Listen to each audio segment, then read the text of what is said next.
Black Hollow was a town shrouded in shadows, a place where the sun seemed reluctant to shine and the wind carried whispers of forgotten sins. The villagers spoke in hushed tones, their faces lined with an unshakable dread. For Black Hollow was no ordinary town, it was cursed. Generations ago, the land had been fertile, the rivers clear, and the harvest bountiful. But that was before the sickness came, before the first wave of death swept through the town like a vengeful spirit. No matter how hard they prayed, no matter how many offerings they left at the altar of their forgotten gods, the curse never lifted. Instead, it grew worse with each passing decade. Children were born with hollow, glassy eyes, their souls seemingly lost before they even took their first breath. Crops withered overnight, leaving the people to starve. The animals that roamed too close to Black Hollow either fled in terror or were found with their throats slit as if by unseen claws. And at night, when the wind howled through the trees, the townsfolk swore they could hear voices, pleading, sobbing, whispering their names.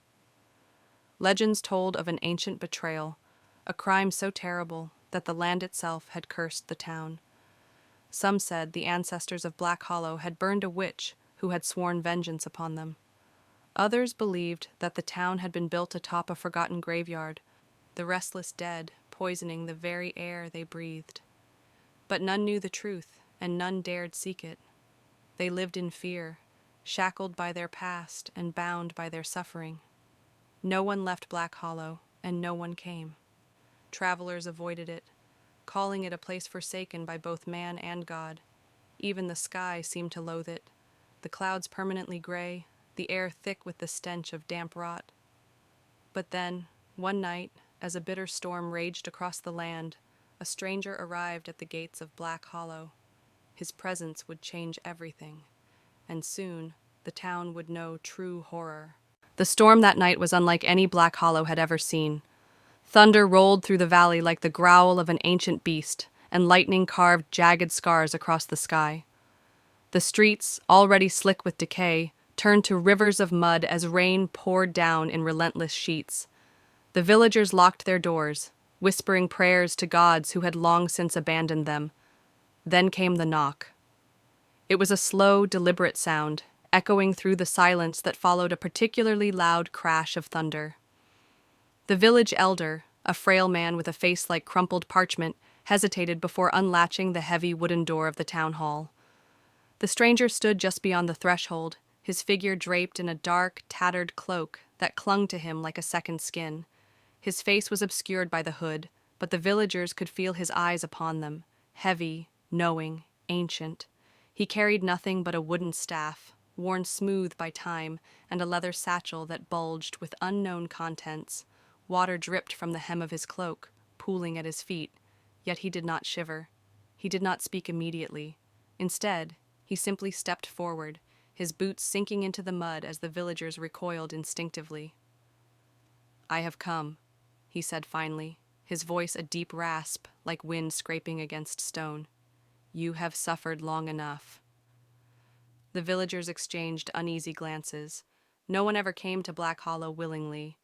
The roads were unmarked, the forest paths winding and treacherous. Strangers were a rarity, visitors an impossibility. "What do you mean?" the elder asked, his voice barely above a whisper. The stranger raised his head slightly, revealing pale lips and a chin marked with old scars. "I know what plagues this town," he said, "and I know how to end it." A hush fell over the crowd. The people of Black Hollow had long given up hope. No priest, no healer, no holy man had ever been able to lift their suffering. Yet here was a man, an outsider, claiming he had the answer. The blacksmith, a burly man with arms like tree trunks, narrowed his eyes. "And what do you ask in return?" he demanded. The stranger tilted his head slightly, considering. Then, with a slow, deliberate motion, he stepped fully into the hall, his presence sending an unnatural chill through the air. "All I ask," he murmured, "is that when the time comes, you listen." No one knew then what he truly meant. No one understood the price they would pay, but they would. And by the time they realized their mistake, it would be far too late. Black Hollow had known suffering, but the plague that gripped the town now was unlike anything before. It spread like a shadow, creeping through the streets, seeping into homes, swallowing families whole. It started with a fever, mild at first, just enough to weaken the body and dull the mind. Then came the coughing, deep and ragged flecks of blackened blood staining trembling hands. The final stage was the worst. The skin would darken as if burned from the inside out, veins bulging like twisting roots beneath the flesh.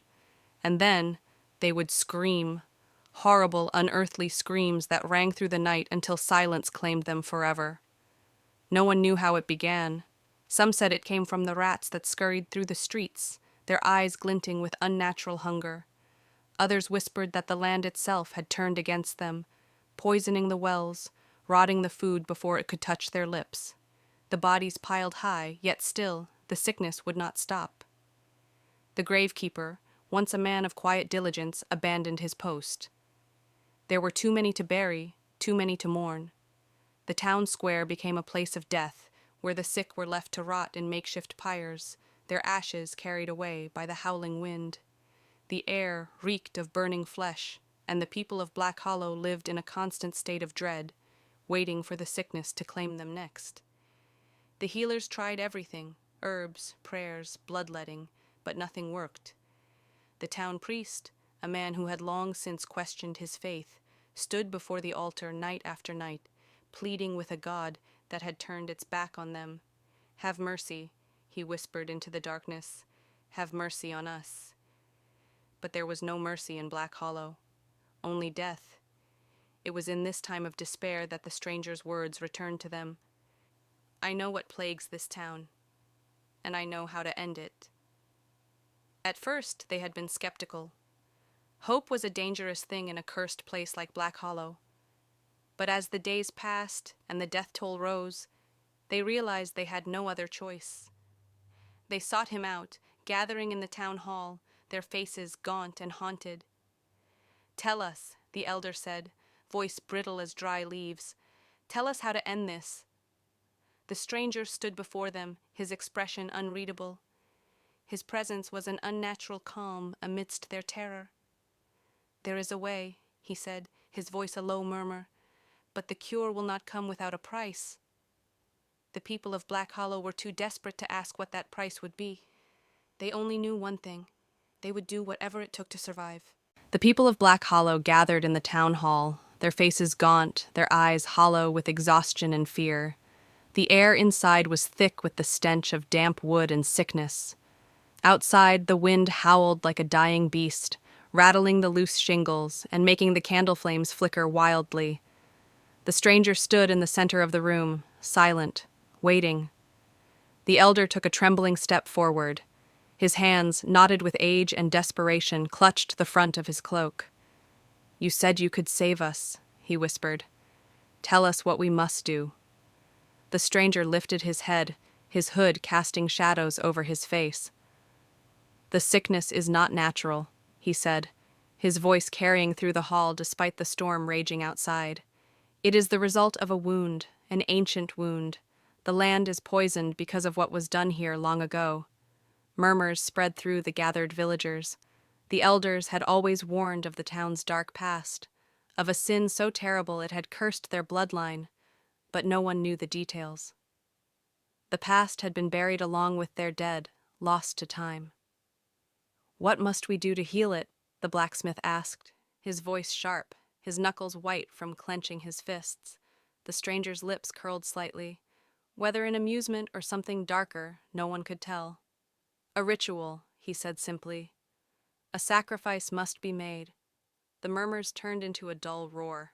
Some gasped, others cursed, but the elder did not flinch. He had expected as much. "What kind of sacrifice?" he asked, voice tight. The stranger's eyes gleamed beneath the hood. "A life." Silence. The word hung in the air like a blade, cold and sharp. The villagers looked at one another, their breath quickening, their minds racing. Who would it be? A criminal? A beggar? Someone old? Someone useless? The healer, a woman whose hands had lost more than they had saved, spoke first. "One life to save many." she whispered, her voice trembling. The stranger nodded.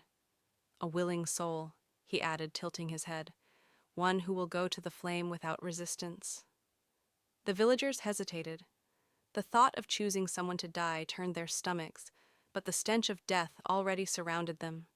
Every night they heard the wails of the sick. Every day they carried bodies to the pyres.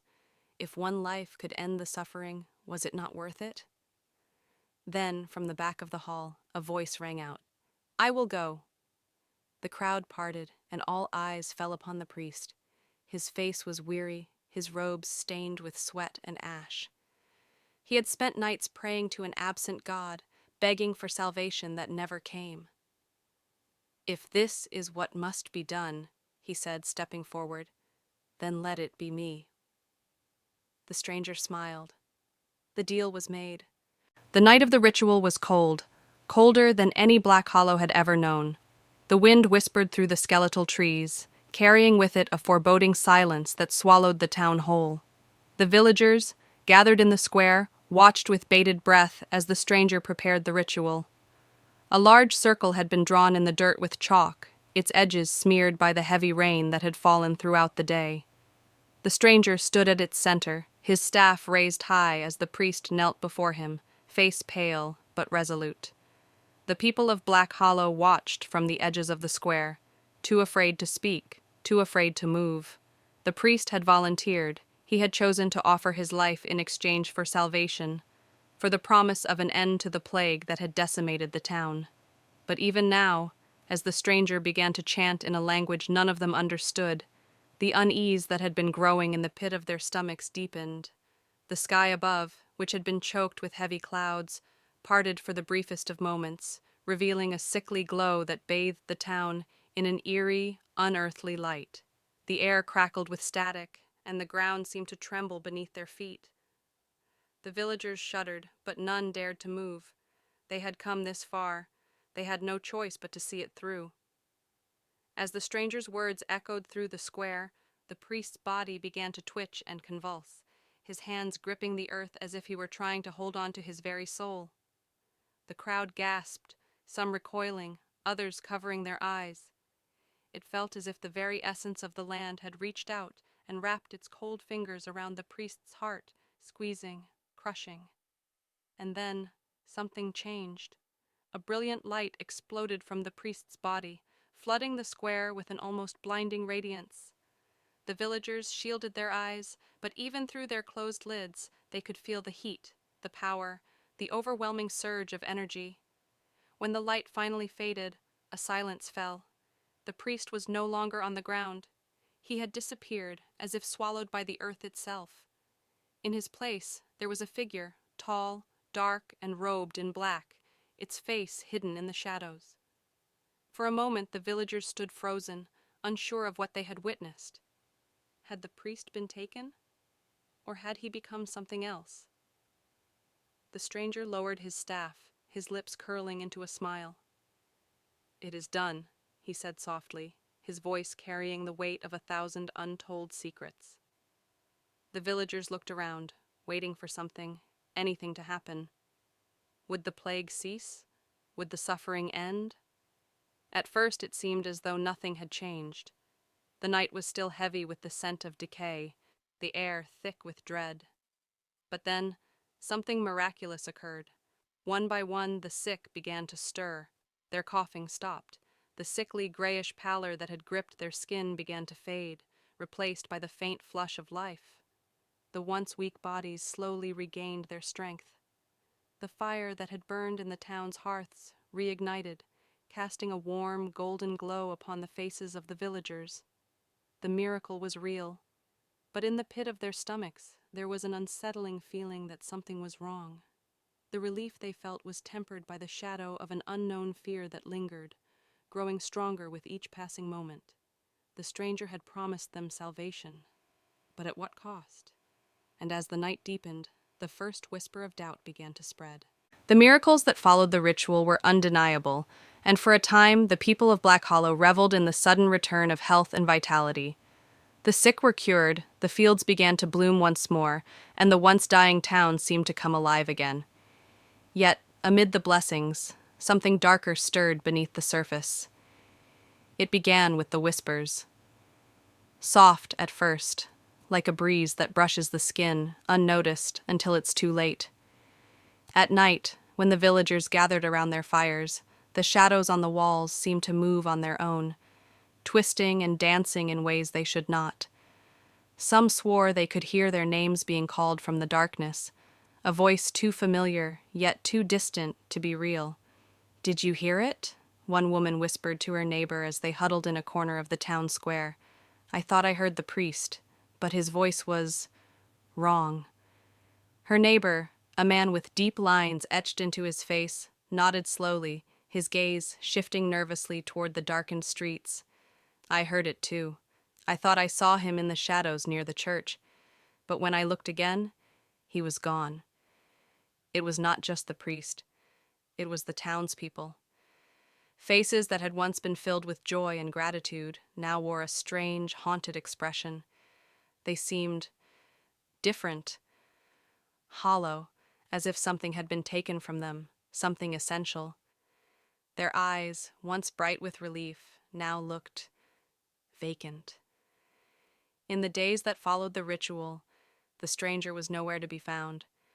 No one saw him leave, no one heard him speak.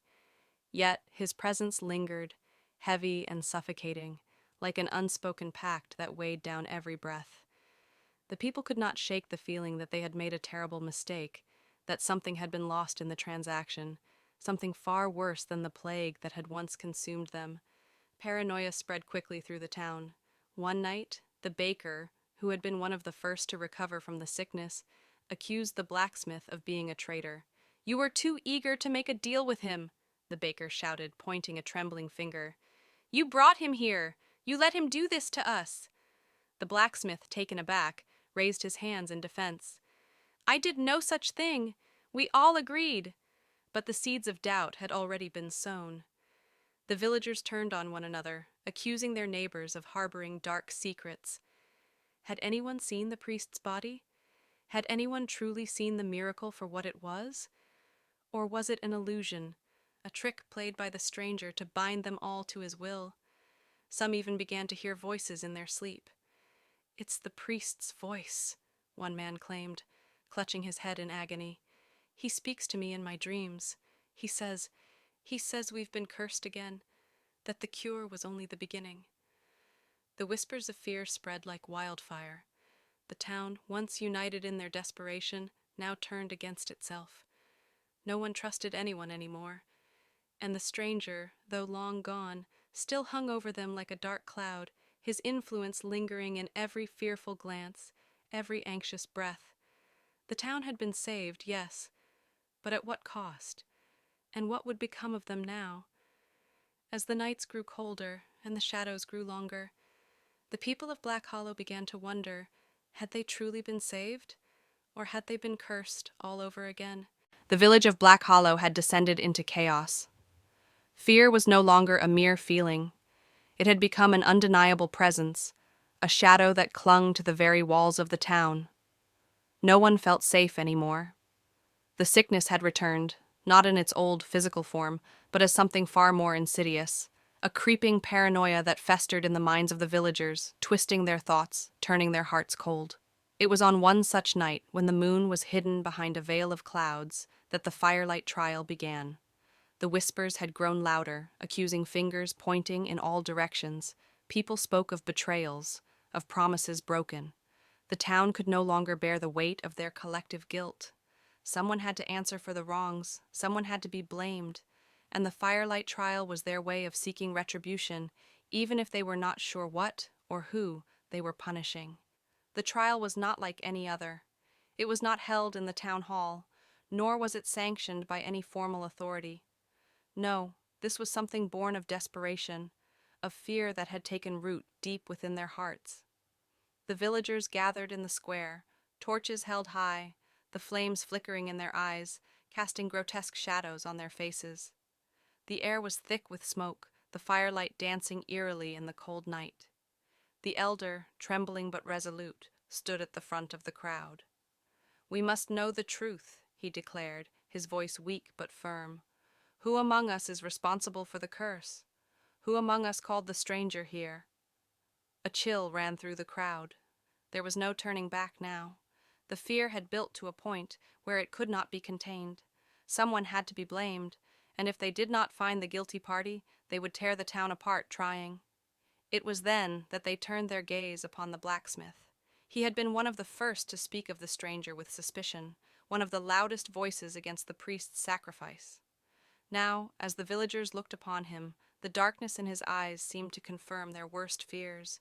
His guilt was written across his face, a reflection of the fear that gripped him as tightly as it held the others. "You brought him here," the baker shouted, pointing an accusing finger at the blacksmith. "You invited him into our homes. You led him to our doors. You are the one who cursed us." The blacksmith opened his mouth to defend himself, but no words came. The air around him seemed to thicken, and the firelight flickered as if in response to his silence. "Tell us the truth," the elder cried, his voice quivering in the cold night. "Who are you, really? What is your connection to the stranger?" The blacksmith staggered back, his heart pounding in his chest. He tried to speak, but the words caught in his throat. It was as if the weight of their collective fear had settled upon him, crushing him under its suffocating grip. His mind raced, but he could not escape the suffocating certainty that he had been chosen as the scapegoat. And then, just as the crowd began to close in around him, something strange happened. The firelight dimmed, and the temperature dropped. The air felt thick with tension, as if the very earth itself was holding its breath. Without warning, a figure emerged from the shadows. The villagers gasped in unison as they recognized him. Tall, dark, cloaked in black, with eyes that glinted like coals in the firelight. It was the stranger. He stepped into the circle, his presence overwhelming. The fire seemed to bend around him, the flames flickering in unnatural patterns. The villagers froze, terror rising in their throats. "You seek justice?" the stranger asked, his voice cold, empty. "You seek to blame someone for your suffering? Very well. But remember, there is a price to be paid for every action, every choice." And with those words, the ground beneath their feet began to tremble, a deep rumble shaking the very foundations of Black Hollow. The fire flickered wildly, casting nightmarish shadows on the walls of the town. The villagers screamed, but their voices were swallowed by the darkness, consumed by the firelight that now blazed like an inferno. The trial had begun, but none would survive to see its end. As the firelight flickered and danced, casting long, twisting shadows over the gathered crowd, the stranger's presence became overwhelming. His eyes, cold and gleaming, seemed to pierce through each villager, as though he could see deep into their souls. The air was thick with dread, the crackling flames more menacing than ever, their heat oppressive and unnatural. "Do you understand the weight of your choices?" The stranger's voice sliced through the tension like a blade. He spoke slowly, deliberately, as though savoring the fear that gripped the townsfolk. The villagers exchanged uneasy glances, their breath coming in shallow gasps. Their once proud town, once a symbol of unity, now felt like a den of despair. Each face in the crowd bore the mark of guilt, whether for their role in summoning the stranger, for their silence in the face of the priest's sacrifice, or for the betrayal they had unknowingly become part of. Among them, the blacksmith stood frozen, his face pale, his heart pounding in his chest. He had never truly wanted this. He had never intended for things to spiral out of control this way. Yet here he was, standing at the center of it all, accused by his own people, betrayed by his own fear. The flames from the pyres licked at his feet, and he could feel the heat searing into his skin, the fire a reflection of the inferno that raged in his mind. The stranger stepped forward, his shadow stretching long and dark across the ground.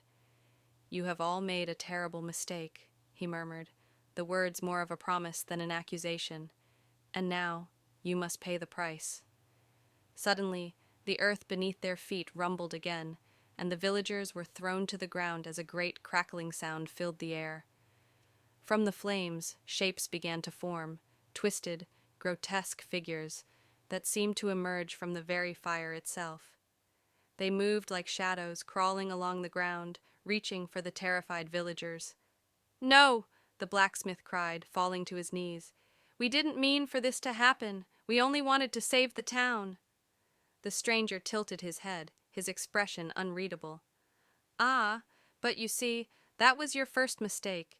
You thought you could control what you cannot understand.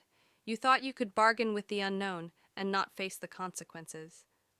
The villagers looked on in horror as the figures from the flames began to surround them. The air grew thick with the scent of burning flesh, a foul stench that made them gag. It was as though the very fire had come alive, hungry and vengeful. "We have been betrayed," the elder whispered, his voice breaking as he realized the truth. "It wasn't just the blacksmith. It was all of us. We brought this upon ourselves." The stranger raised his hand, and the flames flickered in response, growing hotter, wilder. "You wanted salvation," he said softly, almost pityingly. "But salvation always comes with a price, and you, foolish mortals, are the ones who will pay." And as the firestorm enveloped the square, the flames rose higher and higher, consuming the town, the villagers, their very souls. The betrayal had been sealed, not just by the blacksmith, but by each and every one of them who had chosen to trade their fate for the false promise of salvation. The town of Black Hollow burned, and in the flames, the villagers were no longer people. They were ashes, scattered by the wind. The stranger stood amidst the blaze, untouched by the fire, his expression cold and unreadable. He had come to collect his price. The flames of betrayal had claimed them all. As the last remnants of Black Hollow were consumed by the fire, the once thriving town became nothing more than smoldering ruins, its charred bones lying bare beneath the cold, indifferent sky. The ashes of the villagers mixed with the smoke, rising into the heavens like the final breath of a dying world. It was a hollow place now, as empty and desolate as the souls it had once held. The cries of the townsfolk were silenced, absorbed by the flames that had claimed them, and the earth itself seemed to weep for their loss. The stranger stood at the edge of the ruins, watching as the final embers died. His gaze was fixed, cold and relentless, like the void itself. He had come, as promised, to collect what was owed to him. And yet, there was something more, a lingering sense of finality, an energy that pulsed in the air. The curse was not complete, not yet. With a slow, deliberate motion, the stranger extended his arm, his fingers curling like a dark wave, commanding the wind to still. The smoke around him seemed to freeze in place, suspended in time. There was no sound, no movement, save for the crackling of the last burning embers. Then, as if answering his call, the earth beneath the town stirred. It groaned, a deep, tortured sound that reverberated through the very ground. The town, it seemed, was not done. The curse was not just for the people, it was for the land itself, for the legacy of Black Hollow that would never be allowed to rest. The stranger spoke softly, his words like the whisper of death itself. "You thought you could bargain with forces beyond your understanding, that you could escape the consequences of your greed. But this land will forever bear the scars of your betrayal."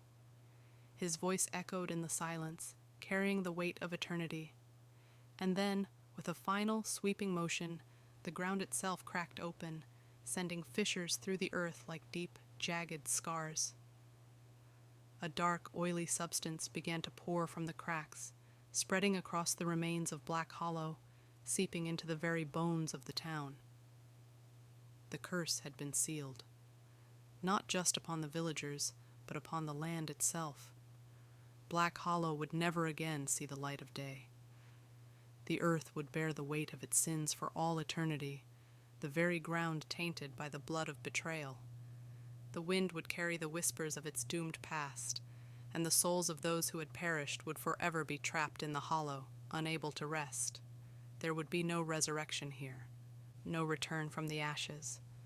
The stranger had made sure of that, and as he turned to leave, his cloak swirling around him, the wind howled one last time, carrying with it the final screams of the damned. Black Hollow had been given its last judgment, an eternal punishment, bound by the curse of the land itself. No one would ever dare set foot in that forsaken place again, and those who did would find only the remnants of a lost history, a town consumed by fire and betrayal, forever condemned to fade into the dark corners of forgotten lore. The final curse had been cast, and Black Hollow would burn again and again in the hell of its own making. The wind still carried the whispers of Black Hollow long after the town had been reduced to a heap of ashes. The curse that had consumed it left behind more than just ruin. It left a haunting, an eternal echo that no one could escape. Those who lived nearby spoke of it in hushed tones, their eyes wide with fear whenever the name Black Hollow was mentioned. Some swore they could hear the faint cries of the lost villagers in the wind, voices carried from beyond the grave, their agony hanging heavy in the air. Others claimed to have seen shadows moving among the ruins, figures that lingered just at the edge of sight, distorted forms that could not be fully comprehended, their eyes hollow and empty, their faces twisted in eternal torment. And those who dared venture too close found that the land itself seemed to resist them. It was as if the very earth held a deep, malignant sorrow, a lingering weight of guilt that threatened to crush anyone who approached. The ground was cold, unyielding, and the air thick with the stench of rot. It was said that the ruins of Black Hollow were a place of nightmares, where time itself seemed to unravel. Those who entered spoke of seeing the town before its fall, of walking through streets alive with the bustle of villagers who had long since vanished. But no one could ever stay for long. The air would grow thick, the ground would tremble beneath their feet, and soon they would hear the whispers, soft at first, but growing louder. "Betrayer," they would whisper, "traitor." The voices of the villagers who had perished in the flames, forever angry, forever accusing. The whispers would rise into a chorus, drowning out all else, until the living were driven mad by the weight of their own guilt. Some claimed to have seen the blacksmith, his face burned and contorted, standing at the heart of the ruins. His eyes were wide, haunted, staring at nothing. He never spoke, but his presence was enough. The weight of his shame hung around him like a cloak, pressing down on anyone who dared look upon him. Others saw the elder, his hands trembling, his once proud face twisted in horror, as if he could still hear the screams of the town in the wind. But it was not just the villagers who were trapped by the curse. The very land itself had absorbed their guilt, and it would never let go. The shadows in the ruins whispered of a terrible truth, that no one could leave. The curse had bound them all to Black Hollow, and they would remain there, bound to the earth, forever repeating their last moments of fear and betrayal. And somewhere, in the deepest, most forgotten corner of the town, the stranger watched. His work was done. The town had burned, the price had been paid, and the echoes of guilt and horror would last for eternity. His presence lingered like a shadow, dark and ever-present, a reminder that some forces were beyond comprehension, beyond control. Black Hollow was not just a place, it was a warning, a tale whispered in the dark, a story of betrayal and consequence, of a curse that could not be broken, and a town that would never, ever find peace. The echoes of its fall would ring forever, lost in the winds of time, just as the souls of the damned would wander for eternity, forever bound to the place they had betrayed. The curse was complete, and Black Hollow was gone, but its echoes would never fade.